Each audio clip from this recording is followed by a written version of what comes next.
Hello there, welcome back to Marcelian&Flame, and we have played the new dungeon coming in 11.1, so you know what to expect. No more balance druid. All that damage, and what does it give you, Pedro? Oh, I son of a... Because the dungeon is very interesting, it has quite a few cool things going on for it, and it comes as a package of a lot of very good changes for PvE encounters in general, but... Jesus. Let me fucking cast, bro. This sucks. What a shit mechanic, man.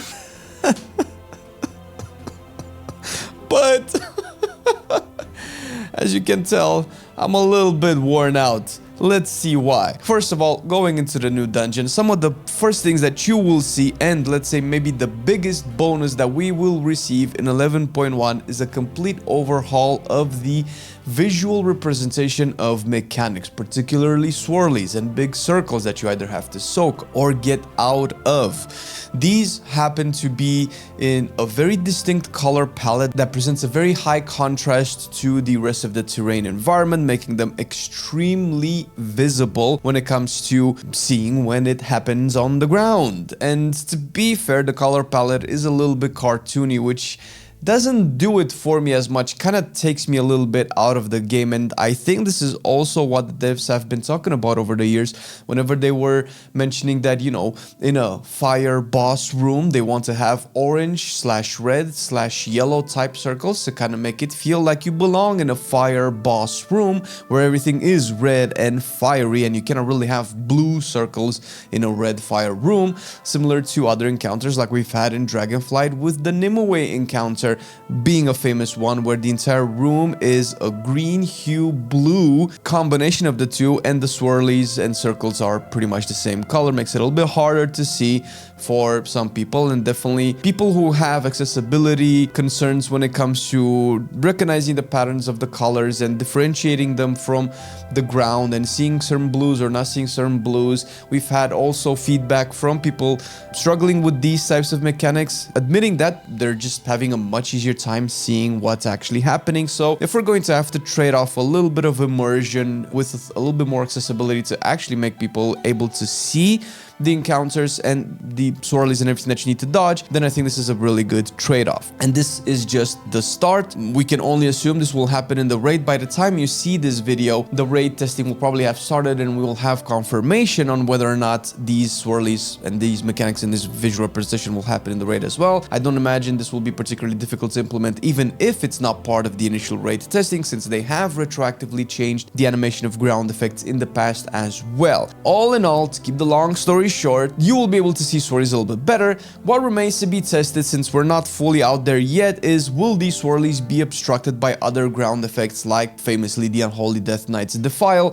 Stay tuned, maybe watch our stream on twitch.tv/Marcelian&Flame, where we will continuously stress test this only one dungeon that's been on the entire week on the PTR, which is why we're also going to talk about the actual dungeon itself, just to get the cool stuff out of the way, because not everybody's probably interested in how this will actually play out in the M+ situation, because we will get to that as well. The dungeon design is actually really cool. It's really dope. It's kind of what I would have expected from a goblin themed dungeon. You have big robots that you have to fight, you have a lot of bombs and grenades you have to dodge, lasers, fires, explosions, nukes, and goblins fucking up the environment with some elemental bosses that are like, why are you digging into the earth again? That's basically the third boss, Swampface. In terms of the design and the mechanics that are present, overall it's fun, it feels fresh, it feels new. And let's say the best thing that this dungeon has going for it is that it's an open dungeon, and you can go to any boss you want, more or less. You can actually get into the dungeon right now. It's, you know, in the theme of the patch is happening in the Ringing Deeps.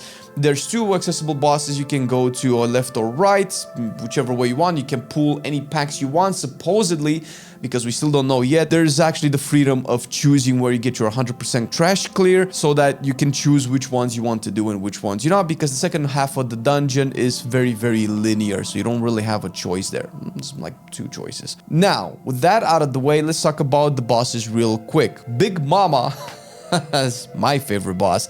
at least in the name. It's a goblin chick inside of a big robot, which basically confirms we will get Tinker.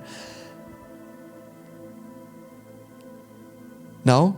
Just me? Anyway, all of the bosses are essentially Tinkers at this point, so who cares even? But the boss is actually really fun. It summons a lot of ads. It's like 80% of the boss fight is full on 4 or 5 targets AoE, and this is something that we don't usually any time have in a boss fight. Usually ads are very rarely introduced into the encounter at different intervals. This is kind of like almost 100% of the time, because once you kill the ads, the boss starts to cast a big AoE that just chunks players until the ads pop back up. The ads do very few casts, which is fucking incredible. The casts need to be interrupted.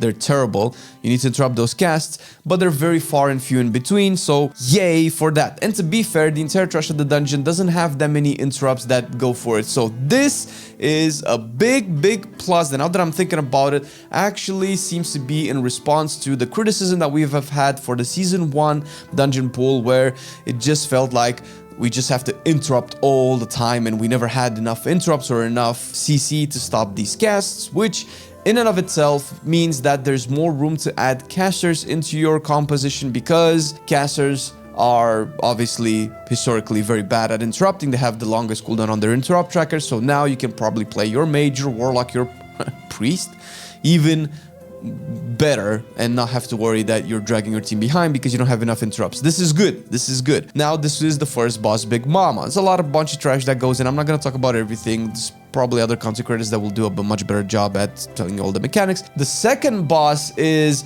going to be a duo cleave boss with one that keeps charging around the battlefield, so you don't have constant 2-target cleave unless you're like 2-target spread cleave, like Destro Warlocks having Havoc, or Balanced Druid, Shadow Priest, Elemental Shamans just spreading dots and then just hitting them, whatever they are. Outside of that, if you're melee, it's probably gonna suck a little bit. So the essential encounter with this one is that you have bombs around the field where you kind of need to stop them from exploding, kind of like the first boss of Siege of Borealis, except that the boss doesn't get stunned by the bombs. You do take the boss through the bombs because one of the 2 bosses will continuously charge players, and you have to guide the boss through as many of the bombs as possible to essentially knock them out of the boss zone. That's the theme of the mechanic. There's also a big dispel mechanic that will make healers very sad.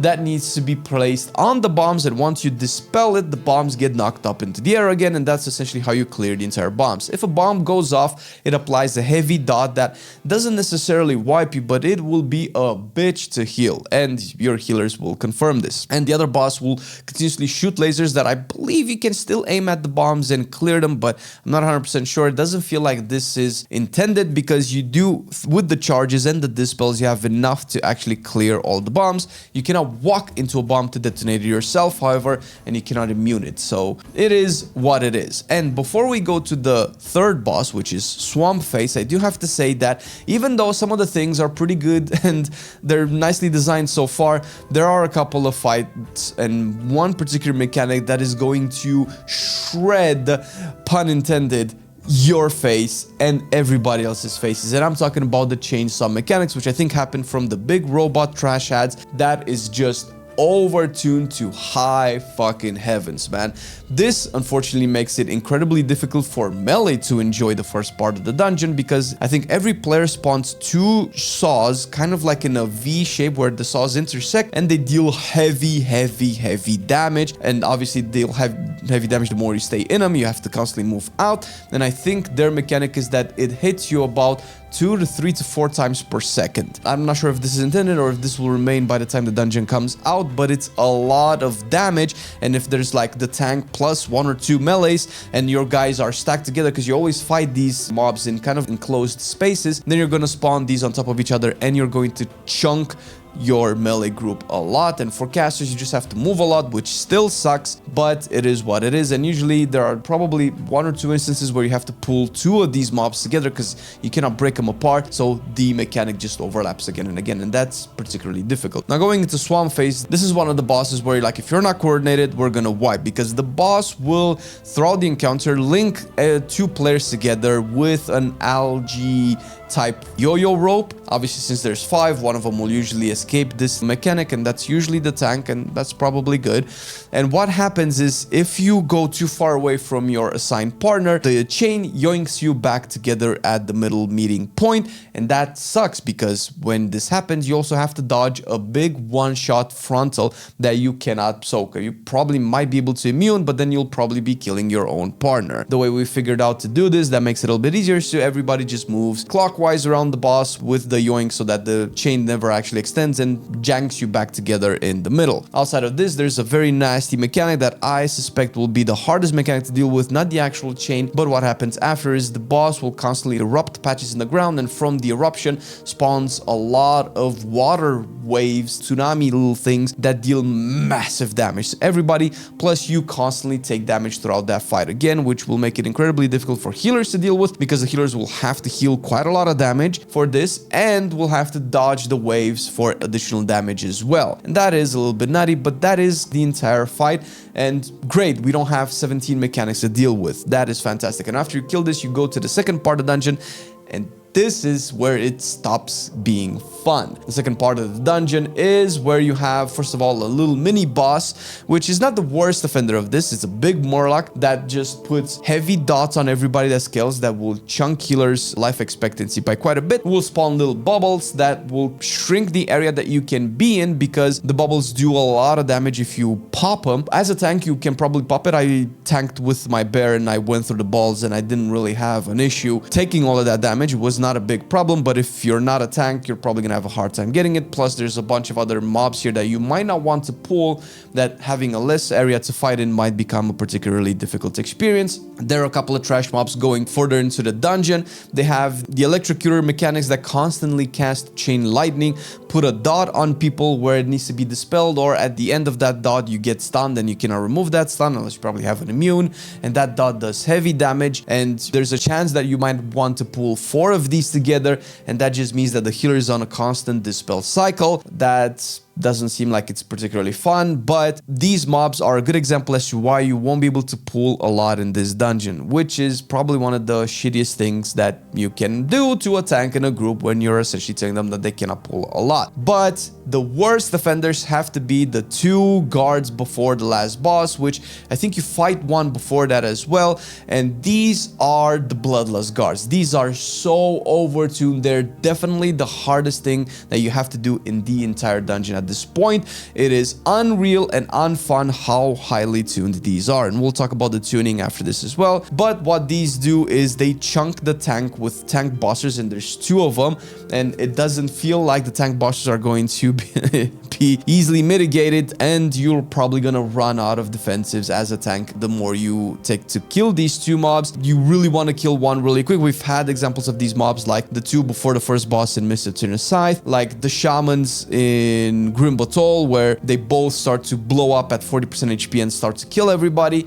So this is one of those things where you want to nuke one really quick so that you don't have to deal with the mechanics from both at the same time, because not only do they chunk the tank and deal a lot of damage to everybody just by being in combat, but they also constantly launch circles around the room at very, very short intervals, where if you're a caster, you at most have chance to cast 1, maybe 2 spells before you have to move, likely interrupting your last cast, and it becomes increasingly frustrating when you do that and still take massive amounts of damage. And after this, once you actually go through this, you get the last boss, which is an interesting boss, to be fair. It's one of the more interesting bosses that we've had lately, and decently fun, but I can definitely see this being annoying for healers. Again, it does the dodge the lines mechanic, where you dodge them and still take a lot of damage. The amount of mandatory damage in this dungeon is off the charts in terms of recent design, at least from what we could feel playing in it. Healing in it, I also healed through it, and trying to not take any additional damage. And even if you don't want to take additional damage, you still end up taking quite a lot of damage. There's 2 main mechanics here. There's big puddles of water that you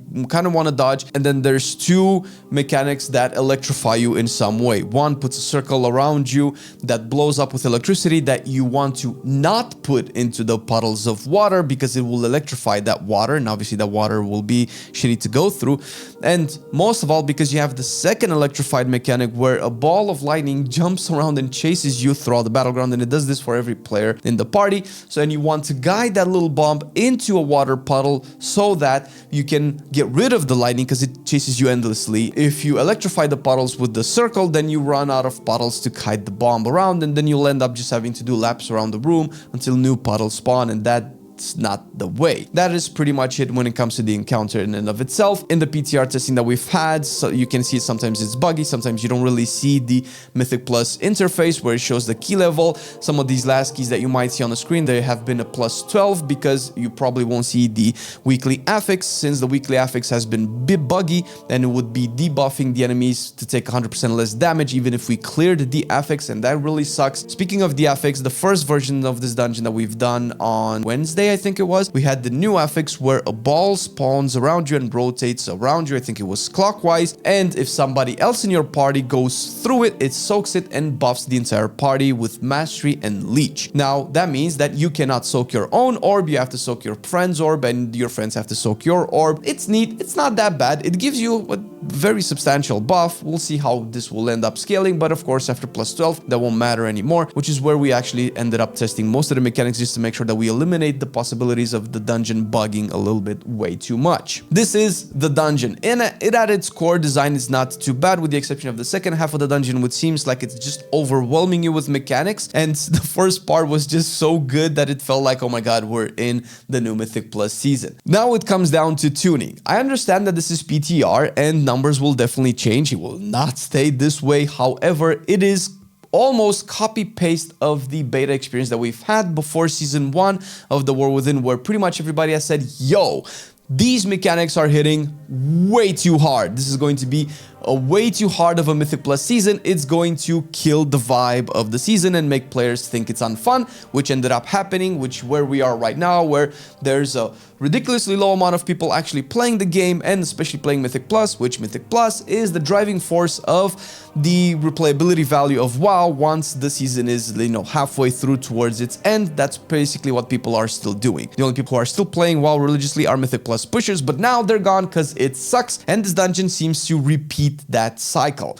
Now, this of course is with the first impression. Of course, if they nerf it enough, then this won't be a problem, because even if you dodge everything, even if you put your defensive properly, you still take so much damage, and I can definitely see that healers will feel like they're left behind in certain mechanics. At least your average healer, I'm an average healer, I'm not, you know, the top of the top. It feels overwhelming at times, especially if you don't know what it's doing, and this is a legitimate concern as to whether or not Mythic Plus Season 2 will be safe in general, since it definitely seems like we're repeating the same mistakes. Now, this is the first week where we only had access to this dungeon only. Starting with the next reset, we'll have access to, I believe, the War Within dungeons that are still left in the pool that we haven't had as Mythic Plus dungeons. We'll see how they end up being tuned, and then probably the Legacy dungeons will come the week after that, or this week's will be in reverse. It doesn't really matter. But so far, it's not looking good, Chief. It is way overtuned, and the second half of the dungeon is just going to be a bitch to go through. I'm calling it right now. But what do you think? Did you have a chance to watch the dungeon, play the dungeon, maybe even with the PTR, since PTR is open to everybody? Let us know in the comment section down below, and maybe check this video out, because if the dungeon is not bringing any new players, the tier set bonuses might not do that either. So there's a lot of questions surrounding the next patch, and I don't know if I can honestly at this point recommend people play it. So